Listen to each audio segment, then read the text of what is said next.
ini kami akan menguji proposal tesis atas nama Ferdinand Ritonga di kampus SCT Abdisa Medan.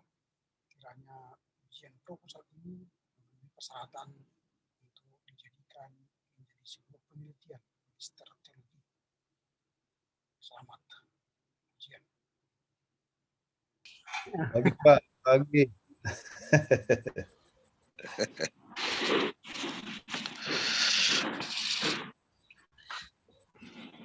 Tinggal Pak Ramli ya, satu lagi ya. Sudah ada Pak. Sudah ada. Oh ya ya. Iya Pak Pardo lah moderatornya ya. Oh ya. Iya Pak. Oh ya ya. Oke Pak, oke. Baiklah. Sebelum kita mulai, Pak Ramli lah bikin doa kita ya, Pak Ramli. Baik, kita bersatu dalam doa. Kami bersyukur Bapa, pagi ini kami boleh bertemu kembali dalam rangka seminar proposal Ferdinand Ritonga. Kami yang akan diuji dan memberi masukan sehingga proposal ini layak untuk dilanjutkan menjadi sebuah penelitian teologi. Ferdinand Ritonga akan mempresentasikan dan mempertahankan argumentasi tentang seminar proposal ini. Kita diuji supaya memberi masukan yang terbaik. Jadi engkau Bapa, kami Tuhan, kami dari awal hingga akhirnya sudah menuliskan berdoa. Amin. Suara Amin. Pak Ramli kurang kencang, Mbak. Oh, kurang kencang. Ya, udah kedengaran, udah kuat. Nah, lumayanlah sedikit. Oh gitu ya, sebentar. Lagi di mana? Lagi di mana kau ini, Dek? Mau vaksin Bang. Jadi nunggu dia apa ini? Rumah puskesmas Labuan Deli. Oh iya ya. Ya. Baiklah. Jadi gimana Pak Ritonga? Sehat Pak. Semangat ya. Semangat Pak Ritonga ini perlu ditiru ini. Puji Tuhan Pak. Ya, tidak ada berhenti waktu untuk terus belajar ya. Baik. Jadi biasanya Pak Ritonga sebelum kami sampaikanlah hal-hal apa atau kami kritisilah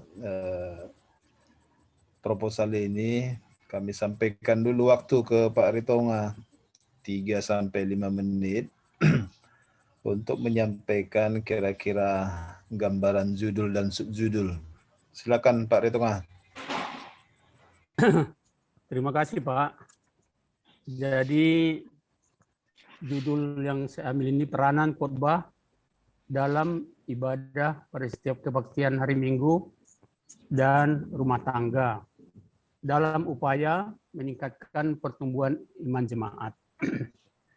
Jadi pada prinsipnya dalam ibadah hari Minggu dan rumah tangga menurut Martin Luther, khotbah adalah bagian yang terpenting yang bisa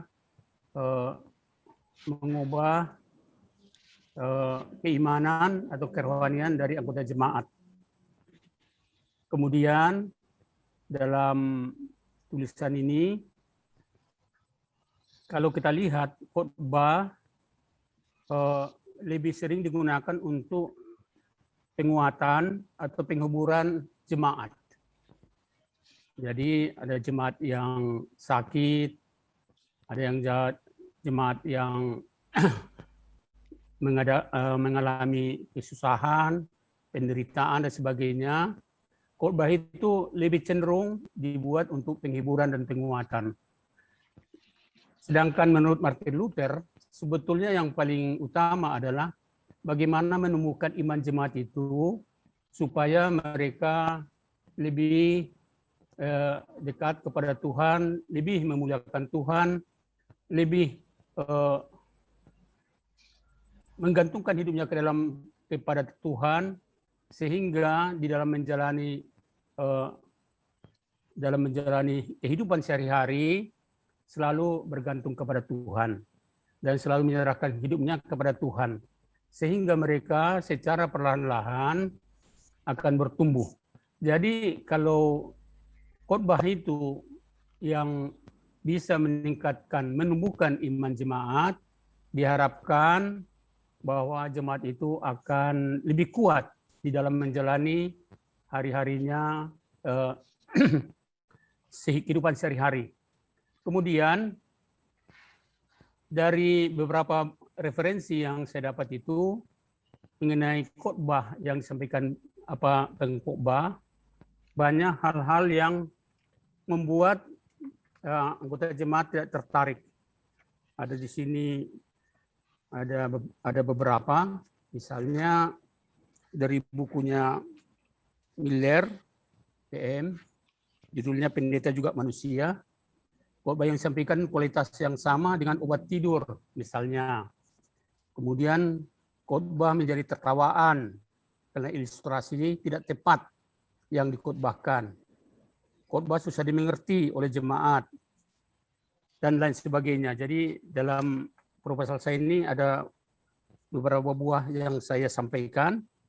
Kemudian kalau ternyata khotbah-khotbah tersebut membuat jemaat itu jadi ngantuk, kemudian tidak konsentrasi atau tertawa atau susah mengerti karena sulit untuk ditangkap pengertiannya, sehingga semua sia-sia. Akhirnya iman jemaat tidak bertumbuh. Kita juga lihat di dalam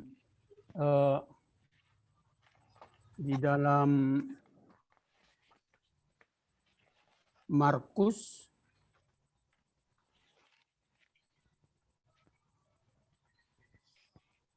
di dalam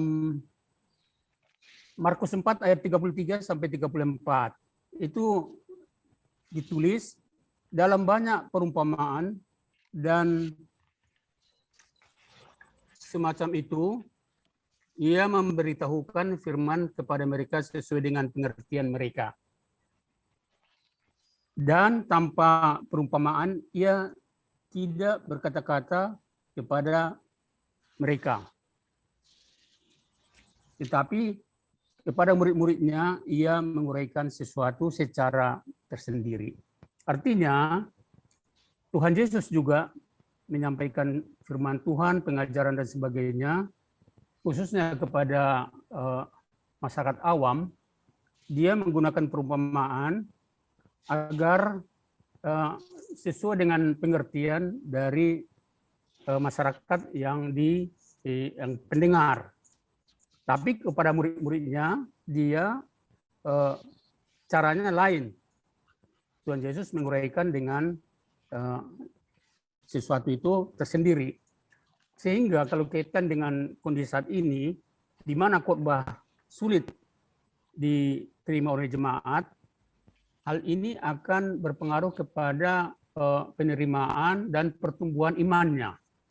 Kalau dia tidak tertarik mendengar khotbah yang disampaikan oleh para pengkhotbah, efeknya apa yang disampaikan pengkhotbah itu tidak tumbuh dalam hati dan pikirannya, dan imannya juga otomatis tidak akan bertumbuh. Kita tahu bahwa iman seseorang itu dapat dilihat dari tindakannya. Apakah tindakannya seorang yang beriman atau tidak. Jadi dalam hal ini, dari permasalahan ini, saya mencoba untuk bagaimana membuat suatu khotbah yang dapat meningkatkan pertumbuhan iman jemaat, dan khotbah tersebut saya batasi hanya pada hari Minggu dan rumah tangga, dari pertangyangan kebaktian rumah tangga. Jadi yang sesuai dengan yang katakan Luther, bahwa khotbah itu yang paling penting untuk menumbuhkan iman jemaat ini, maka saya batasi khotbah tersebut di dalam khotbah hari Minggu di gereja dan juga di kebaktian rumah tangga. Karena disinilah nanti pada hari Minggu semua anggota jemaat akan datang untuk memuji muliakan Tuhan dan mendengarkan firman-Nya, dan diharapkan pulang dari sana imannya akan bertumbuh perlahan-lahan. Demikian juga pada kebaktian rumah tangga, di sela-sela antara minggu ke minggu untuk menghidupkan terus imannya, itu didapat dari kebaktian rumah tangga sehingga pertumbuhan imannya terus berjalan sepanjang waktu. Demikian kira-kira Bapak-Bapak Pendeta yang bisa saya ringkaskan mengenai judul apa ini, profil tes saya ini. Mohon bantuan Bapak-Bapak dosen untuk membimbing saya sehingga tesis saya ini nanti bisa betul-betul bermanfaat bagi saya sendiri, bagi pelayan-pelayan, bagi STT, dan bagi siapa yang berkaitan dengan ini.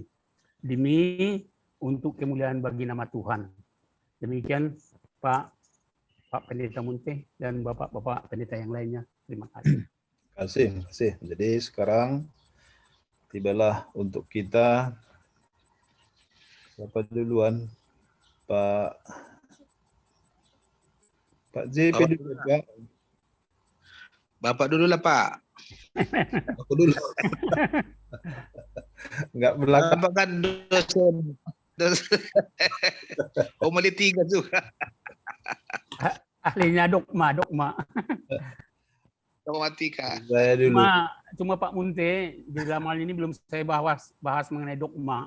Jadi mudah-mudahan nanti semoga Pak Munte bantu saya dalam dogma. Baiklah kalau gitu. Saya pun jadi. Atau Pak Ramli duluan? Boleh. Boleh, ya silakan lah ya. Oke, baik. Pertama, selamat kepada Pak Amang Ferdinand Ertonga yang telah mencoba memaparkan presentasi proposal tesisnya yang boleh kami terima.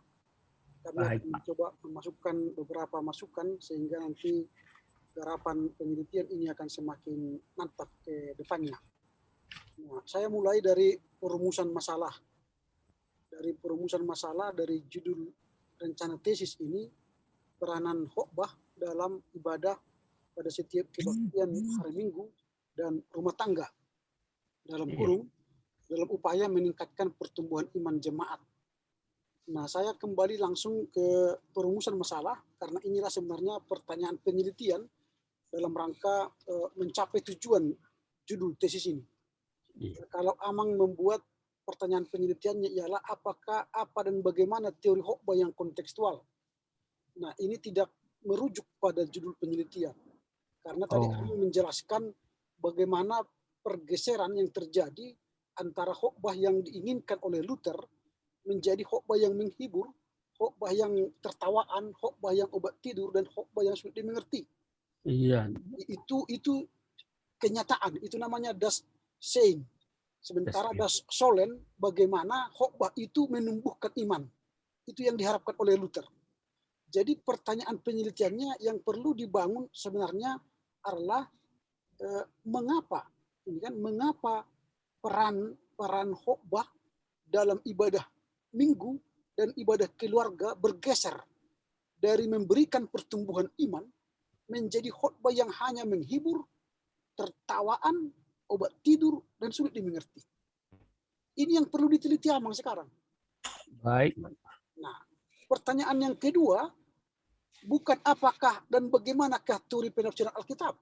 Karena itu bukan penelitian kita. Penelitian kita sekarang ialah bagaimana caranya agar peran khotbah dalam setiap ibadah Minggu dan keluarga kembali seperti yang diharapkan oleh Luther. Nah, ini usaha penelitian. Sehingga nanti orang yang membaca, oh rupanya saya sudah salah berkhotbah selama ini. Oh rupanya saya sudah salah mempersiapkan khotbah selama ini. Nah, dengan membaca tesis Amang ini nanti, Dan pertanyaan yang ketiga yang harus dibangun dalam penelitian ini ialah apakah peran khotbah yang dibutuhkan dalam ibadah minggu dan keluarga untuk menumbuhkan iman jemaat pada masa kini? Apa yang dibutuhkan? Kalau Luther dulu mungkin cara dia, sekarang pada cara kita apa? Ini yang perlu dikembangkan, diteliti. Sehingga nanti ketika orang membaca tesis ini, oh rupanya cara membuat khotbah yang bisa menumbuhkan iman jemaat itu begini, gitu. Sehingga nanti tesis ini menjadi sebuah penambah wawasan teologis, dogmatis atau praktis tentang bagaimana berkhotbah yang menumbuhkan iman. Ini yang menurut saya yang perlu diperbaiki nanti perumusan masalahnya. Tentu dengan dengan terjadinya perubahan perumusan masalah ini tentu akan berkaitan dengan tujuan penulisan. Nanti tujuan penulisan ini akan diambil dari pertanyaan penelitian ini. Jadi pertanyaan penelitian ini harus disesuaikan ke tujuan penelitian ini. Jadi nanti harus sinkron antara tujuan penulisan dengan manfaat penulisan dan sebagainya. Ini juga nanti harus sampai ke sini. Nanti tujuan penulisan ini harus juga sinkron dengan manfaat penulisan. Misalnya tujuan penelitian untuk mengetahui peran khotbah dan ibadah dan keluarga. Kan itu untuk mengetahui, berarti bagaimana kita mengetahui terjadinya pergeseran antara khotbah yang menumbuhkan iman menjadi khotbah yang menghibur. Mengapa terjadi pergeseran itu? Itu tujuannya. Itu tujuan tesis ini. Manfaatnya tentunya dengan ditelitinya peran khotbah yang bergeser itu, maka kita akan bermanfaat supaya kita tahu bagaimana proses terjadinya dan bagaimana kita untuk mencari solusi. Nah, itu yang tujuan manfaatnya nantinya. Nah, lalu saran saya perumusan masalah ini tidak perlu banyak pertanyaan. Cukup 3 saja. Cukup 3 supaya jangan terlampau capek nanti Amang menyelesaikan tesis ini kan. Semakin banyak pertanyaan penelitian kan semakin banyak pekerjaan. Iya Pak. Ya. Kalau 3 pertanyaan penelitian maka 3 lah yang kita jawab di bab 3 dan di bab 4. Nah, itu. Itu yang menurut saya yang perlu nanti Amang pikirkan ulang supaya tujuan tesis ini bisa tercapai. Itu di bagian perumusan masalah. Kemudian di bagian metodologi, Amang hanya membuat 2 baris ini dalam karya tulis ini, metode penelitian yang penulis gunakan itu metode penelitian. Ya, metode penelitian, metode. Nah, jadi hanya 2 baris. Amang hanya membuat studi kepustakaan saja dalam apa ini. Menurut saya karena S2 itu adalah berbicara metodologi. Keahlian S2 Magister Teologi sebenarnya adalah dalam metodologinya. Metodologi yang kita gunakan ialah kualitatif, kuantitatif, atau campuran. Campuran kedua dari kualitatif atau kuantitatif. Nah, saya pikir tentu ini adalah metodologi yang digunakan pasti kualitatif. Karena ini kan pasti tidak ada kuesioner di sini. Karena kalau dia kualitatif pasti yang dilakukan ialah wawancara. Wawancara, kemudian penelitian pustaka, itu biasanya. Lalu kalau dia kuantitatif, dia melalui kuesioner dan angket. Biasanya begitu. Kalau campuran berarti ketidakmampuan kita meneliti dengan menggunakan kualitatif dan kuantitatif, maka ada campuran. Tapi mungkin kita pilih aja lah kualitatif. Karena ini yang lebih dominan dalam teologi.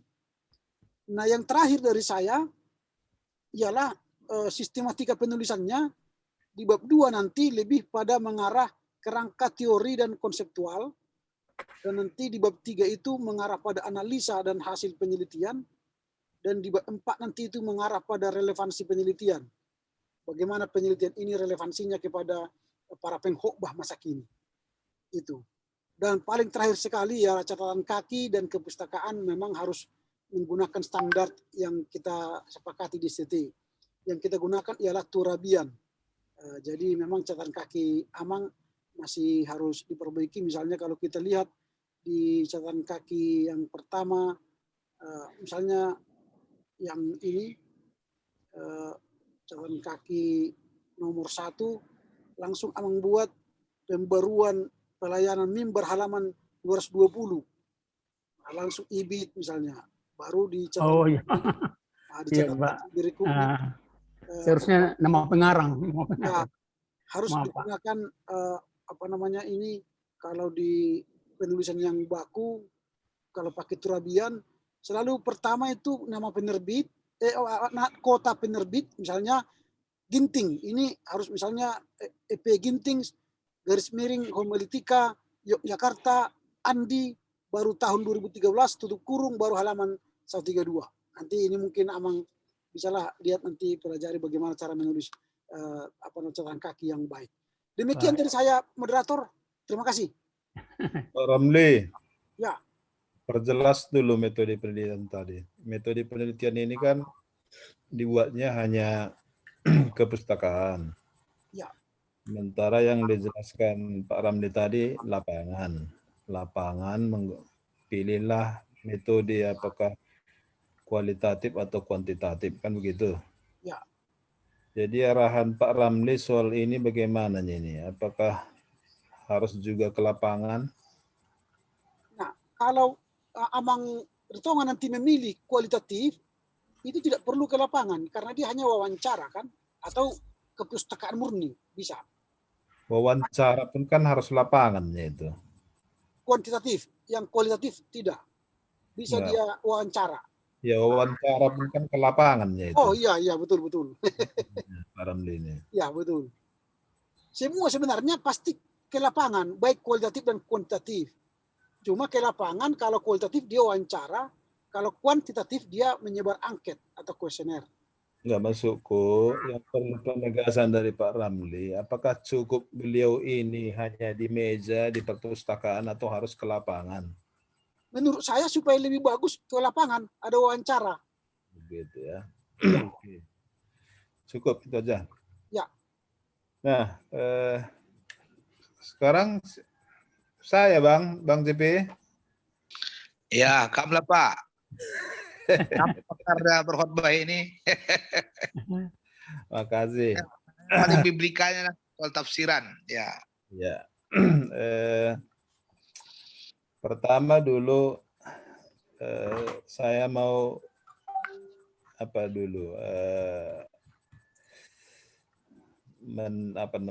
membongkar dulu pengalaman Pak Ritonga. Dulu waktu tesis MDiv judulnya apa? Tesis MDiv judulnya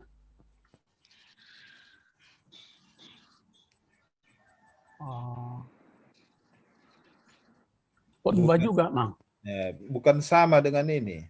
Oh, enggak. Bedanya di mana? Ambilkan dulu apa itu tesis Papi MDiv di atas yang merah ya. Sebentar, Mang ya. Ya. Saya juga.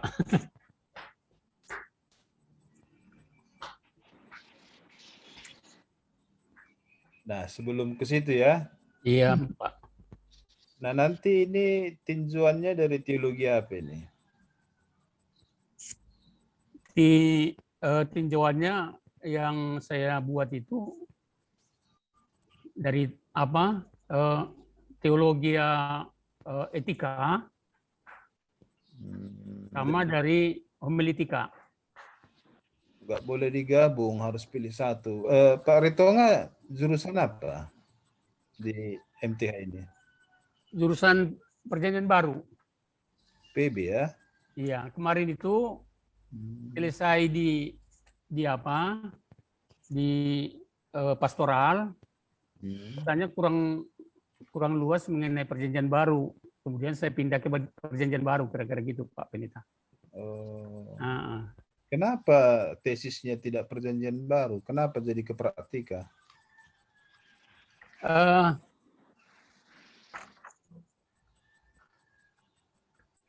Kelihatannya memang lebih cenderung ke arah praktika, Pak Pendeta. Karena memang yang saya inginkan itu ke depan itu ya supaya menyampaikan firman itu lebih banyak melalui khotbah.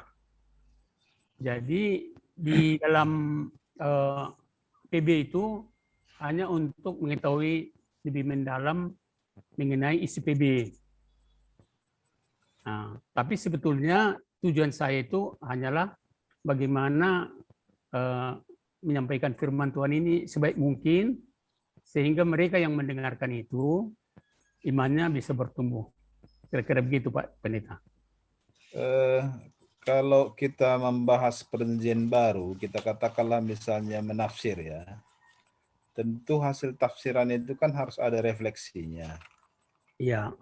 Bagaimana kalau refleksinya ini? Refleksinya adalah khotbah itu berperan untuk menumbuhkan iman.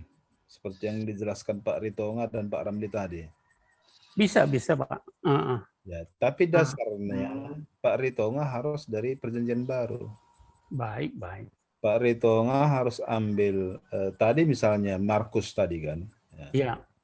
Tadi Pak Ritonga sendiri sudah lihat bahwa ternyata khotbah Yesus itu memang menumbuhkan. Iya. Menumbuhkan iman. Kita katakanlah khotbah Yesus itu, praktek khotbah Yesus yang menumbuhkan iman itu yang kemudian ditekankan oleh Martin Luther. Kita katakanlah seperti itu. Ya. Berarti dengan demikian nanti bisa dalam refleksi Pak Ritonga tekankan apa yang sudah dilakukan Martin Luther dan apa implementasinya juga dalam kehidupan bergereja pada saat ini, khotbah-khotbah masa sekarang. Jadi nanti bisa begini Pak Ritonga. Latar belakang masalah Pak Ritonga ambil ini kondisi di lapangan bahwa khotbah sudah seperti yang Pak Ritonga sampaikan tadi. Inilah kondisi khotbah zaman ini. Sudah tidak sesuai dengan tujuan khotbah, misalnya seperti itu ya. Nah, karena tujuan khotbah di perjanjian baru itu yang ditunjukkan Yesus seperti ini. Pak Ritonga cerita sedikit tentang perjanjian baru. Oleh karena itu saya berkeinginan untuk mendalami misalnya penafsiran Markus sekian ya, dan kemudian dan refleksinya atau implementasinya dalam peranan dan tujuan khotbah masa kini dalam ibadah minggu dan kebaktian rumah tangga. Begitu kira-kira. Jadi Pak Ritonga nggak lari dari apa kita, dari jurusan. Siap Pak, siap. Iya. Itu senangnya saya dibimbing Pak. Nah, saya juga masih meraba-raba. Pak Ritonga sudah apa itu? Sudah teken masuk ke jurusan perjanjian baru kan gitu. Jadi Pak Ritonga harus semua bisa kita bicarakan dan percakapkan soal kehidupan bergereja dan kehidupan beriman. Tapi titik tolak Pak Ritonga tetap perjanjian baru. Begitu kira-kira. Baik Pak. Sama seperti saya misalnya. Semua saya bisa bicarakan. Tapi titik tolak saya harus dari dogma. Gitu. Jadi dengan demikian orang bisa melihat betapa kayanya dan betapa luasnya dan betapa dalamnya wawasan dari perjanjian baru itu. Gitu. Itu saran saya ya Pak Ritonga. Itu Pak. Oke, itu dulu satu. Jadi nanti tentukanlah nanti apanya ayatnya ya. Baik Pak, baik. Nah, berhubung dengan itu, kalau memang dari perjanjian baru, bisa saja memang metodenya kepustakaan, ya, kepustakaan untuk pendalaman perjanjian barunya. Tapi berhubung karena Pak Ritonga merefleksikannya ke khotbah yang up to date sekarang ini, saya kira harus digandeng juga nanti di bagian akhirnya untuk refleksi itu, ya, seperti yang disampaikan Pak Ramli tadi. Pak Ritonga harus ya minimal observasi dan wawancara, nggak usah bagi angket. Observasi, ya khotbah-khotbah. Sekarang observasi khotbah kita kan banyak. Bisa observasi langsung on-site, bisa observasi online kan begitu. Kemudian ditambah dengan wawancara-wawancara. Nah, dengan demikian nanti cara Bapak merefleksikan betul-betul sudah terarah. Nggak meragu-ragu lagi, nggak meraba-raba lagi, karena sudah ada panduan fakta yang terjadi di lapangan kan begitu. Iya.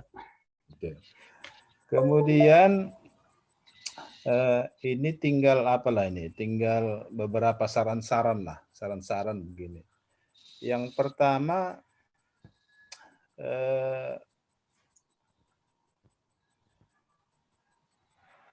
sebetulnya khotbah dan pengajaran itu berbeda, Pak Ritonga. Dan harus Bapak harus melihat itu di mana perbedaan antara khotbah dan pengajaran.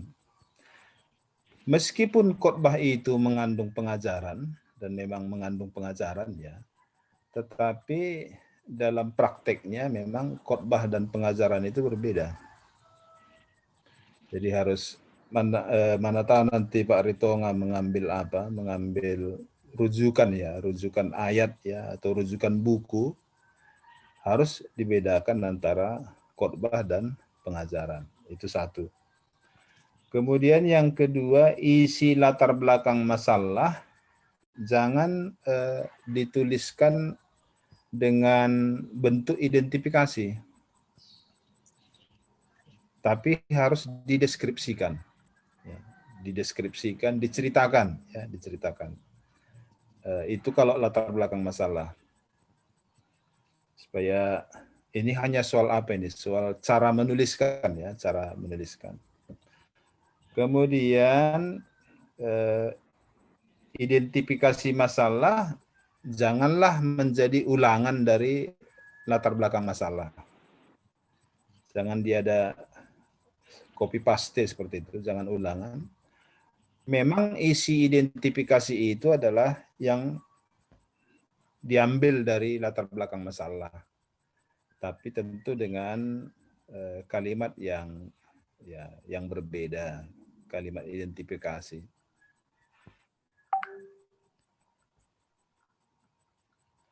Oke, kemudian yang terakhir mungkin ini, yang terakhir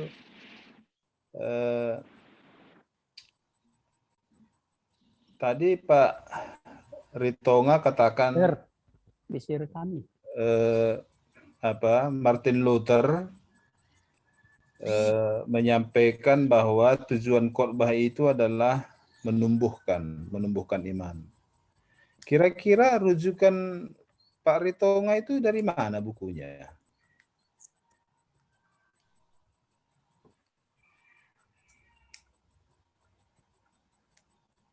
Itu bukunya ada dua, Pak, yang saya pakai, yaitu dari Michael Kasipman, yaitu Pembaruan Pelayanan Mimbar, dan juga Khotbah Alkitabiah yang komunikatif dan berwibawa dari Michael Kasipman.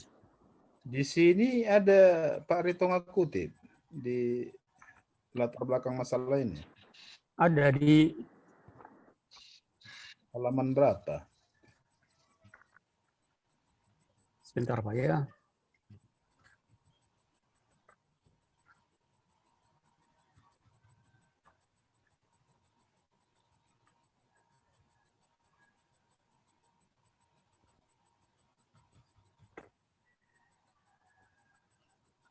Halaman 3.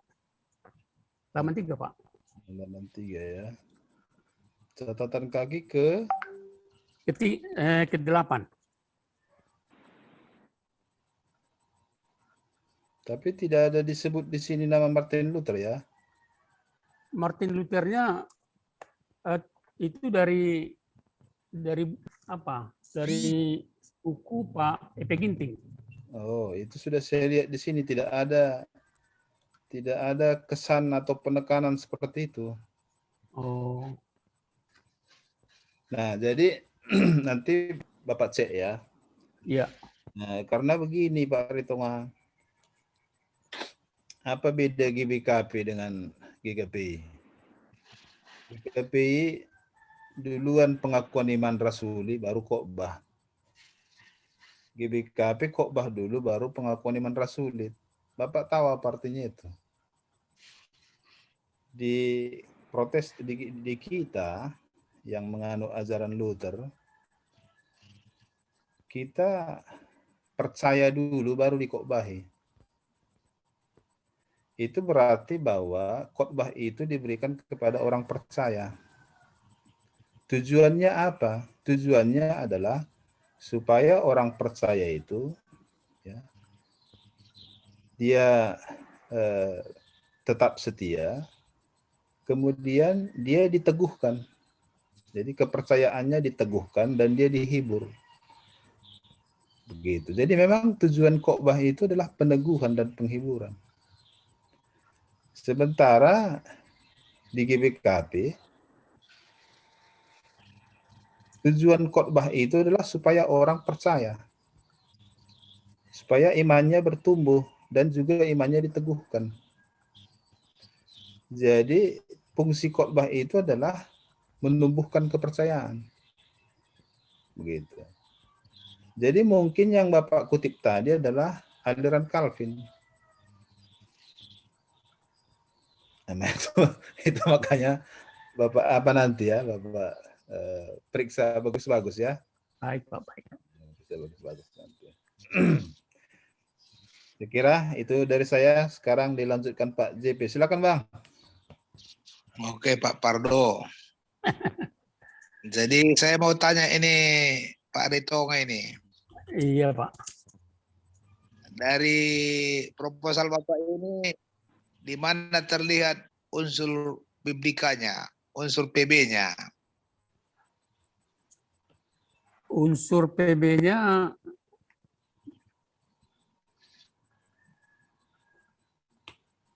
hanya yang saya masukkan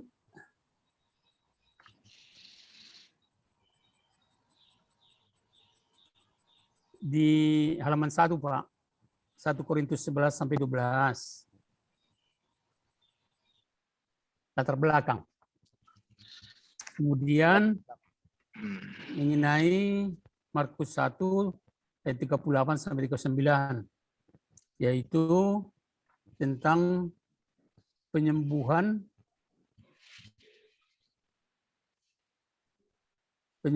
orang sakit yang dilakukan Tuhan Yesus. Tapi yang utama sebetulnya adalah pengabaran Injil untuk meneguhkan. Ya.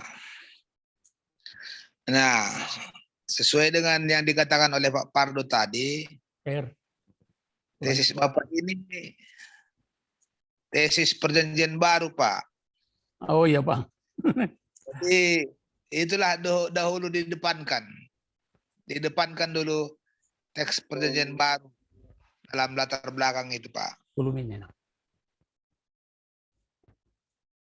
Baik, jadi PB-nya didepankan lupa ya?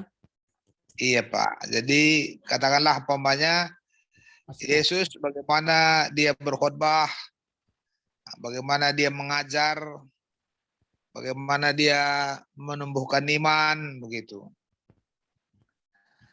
Nah, itu lalu kemudian setelah PB dikedepankan, itu dikutip oleh Martin Luther barangkali.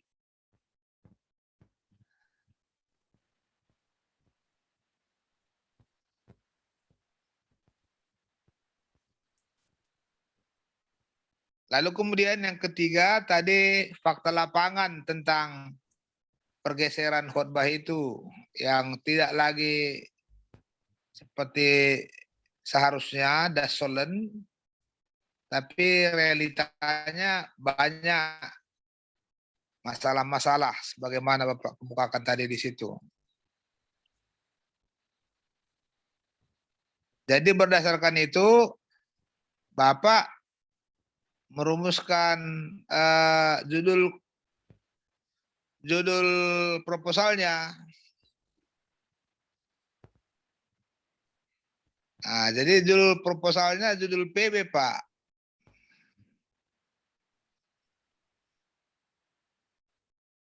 Bagaimana membuat judul PB? Ya, pilihlah teks khotbah PB yang menjadi dasar teologi Anda. Kemudian itu nanti direfleksikan dalam berkhotbah tadi itu yang seperti dianjurkan oleh Pak Pardo tadi.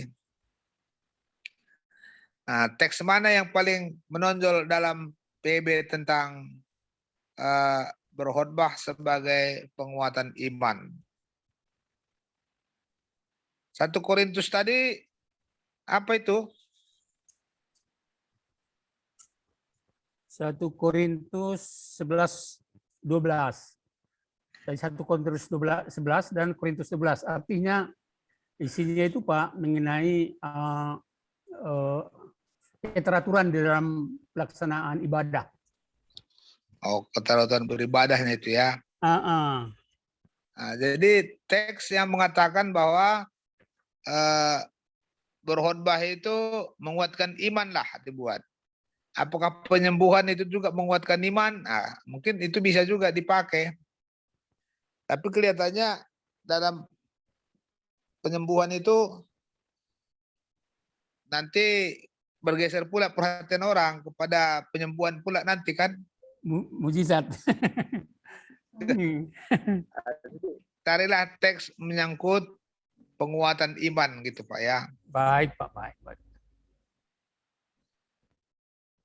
Nah, jadi pesan teologi dari teks itu bagi kehidupan berjemaat begitu. Kemudian refleksi dalam khotbah masa kini begitu. Dan refleksinya pada masa kini.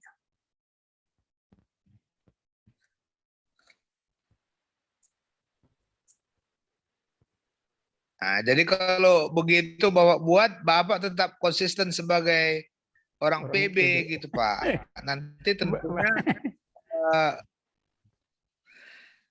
dalam rumusan masalah itu dulu bagaimana teologi tentang teks itu tadi untuk direfleksikan masa kini begitu. Yang kedua barangkali dalam hal refleksi ini mungkin ada pergeseran begitu. Pergeseran dari hal yang seharusnya sekarang sudah nyatanya tidak seperti yang seharusnya lagi gitu. Jadi 1 poin lagi barangkali yang harus ditambahkan dari rumusan yang dibuat Pak Ramli tadi tentang PB-nya gitu. Teks PB-nya yang kamu cari ya. Jadi kalau itu kamu buat, maka di bab 1 pengantar ya, bab 2 barangkali kamu pakai pengantar PB terhadap teks apa yang kamu tadi yang mau kamu tafsirkan. Nah, itu pengantar lah itu. Pengantar PB-nya terhadap teks yang kamu pilih tadi. Dan barangkali bisa juga di situ eksegesinya juga.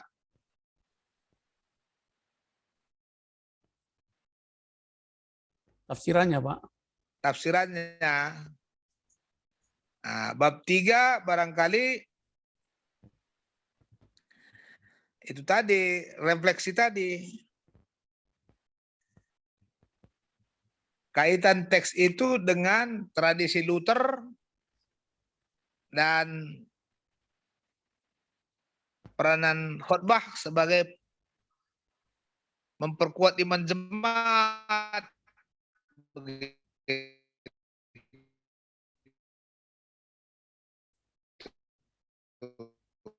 Iya Pak. Hilang suaranya. itu dikhotbahkan hubungan antara PB dan khotbah dan homiletika. Ya, praktis. Di situ digambarkan tentang Ini bab 4, Pak. ya bab 4 nanti refleksi praktis lah. Bab 3 itu hubungan antara PB,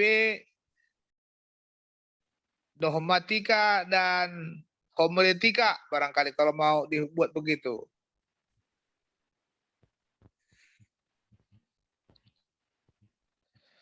Nah, jadi di situ nanti biblika teologi PB-nya keluar, kemudian kaitannya dengan pengajaran atau khotbah begitu. Mungkin jangan terlalu banyak lah dengan khotbah lah barangkali, dengan khotbah, dengan homiletika lah barangkali.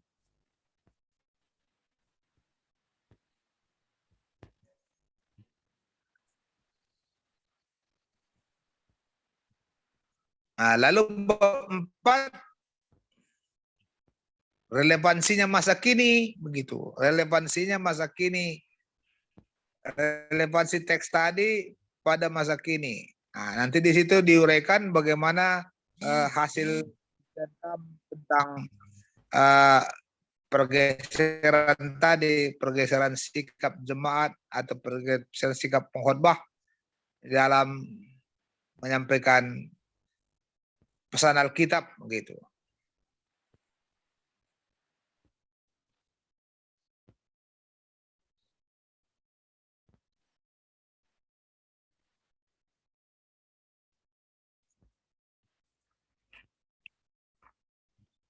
Ya, jadi dengan demikian maka kami tetap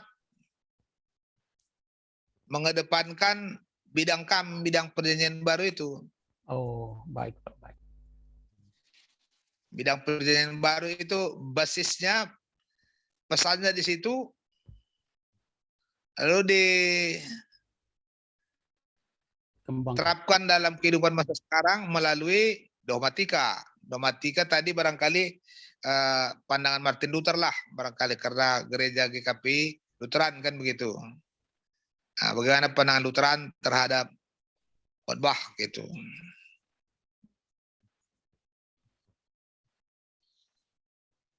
Lalu keempat nanti, empatnya itu tadi sudah refleksi lah bagaimana diimplementasikan pesan itu pada masa kini. Nah, kalau pada masa kini banyak yang longgar-longgarnya, banyak pergeseran-pergeserannya, ya lalu usaha kita untuk mendudukkanlah kembali bagaimana seharusnya berkhotbah itu begitu. Menyampaikan pesan itu begitu. Jadi Bapak masih punya tugas ini untuk mencari teks yang sesuai ya. Baik, Pak. Baik, Pak. Tapi mohon bimbingannya, Pak. Iya, nanti kita cari, Pak. Baik, Pak. Terima kasih, Pak. Kepada kita ya. Baik, Pak. Baik. Itu saja Pak Munte. Terima kasih. Terima kasih, Pak. Terima kasih. Sudah dapat judul tesis MDiv tadi, Pak Ritonga? Oh, sudah, Pak.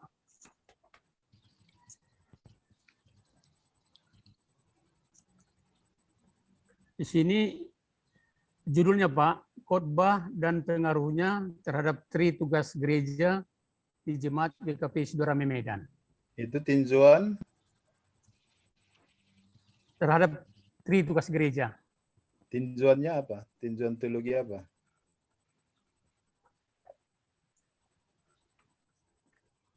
Waktu itu di bidang apa itu, Bapak apa? Jurusan apa waktu itu? Pastoral. Oh. Jadi sudah mantap. Divinity. Oh ya. Magister Divinity, Pak. Kolaborasilah dengan jurusan PB-nya. Oh. Artinya meningkat sekarang ini ke PB. Oh. Iya.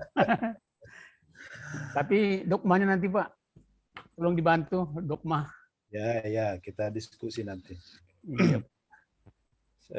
Semangat Pak. Ya, nanti pembimbingnya ya tepat.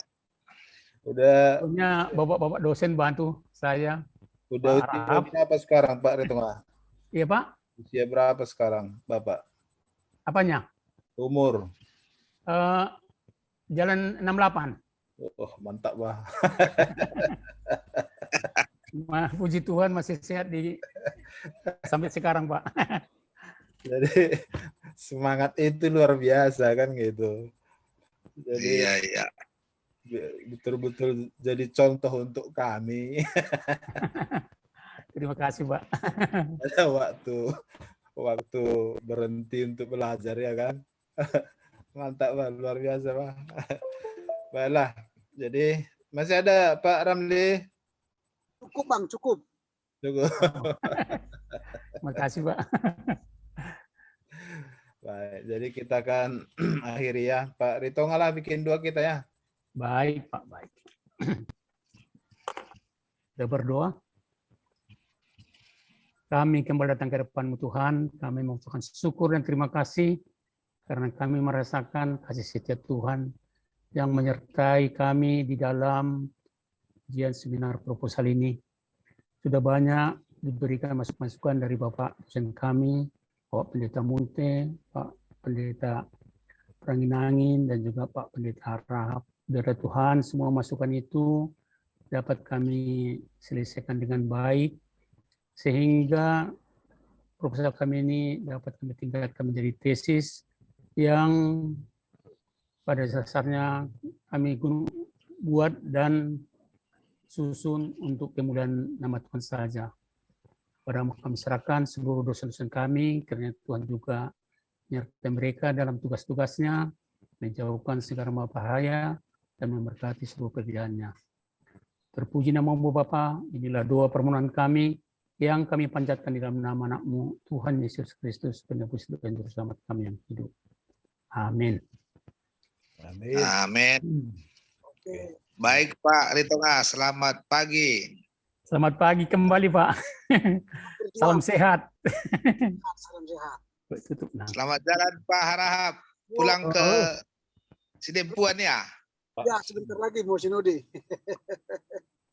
Oh, mau sinode? Ya, tanggal 7 sampai 11 Juli.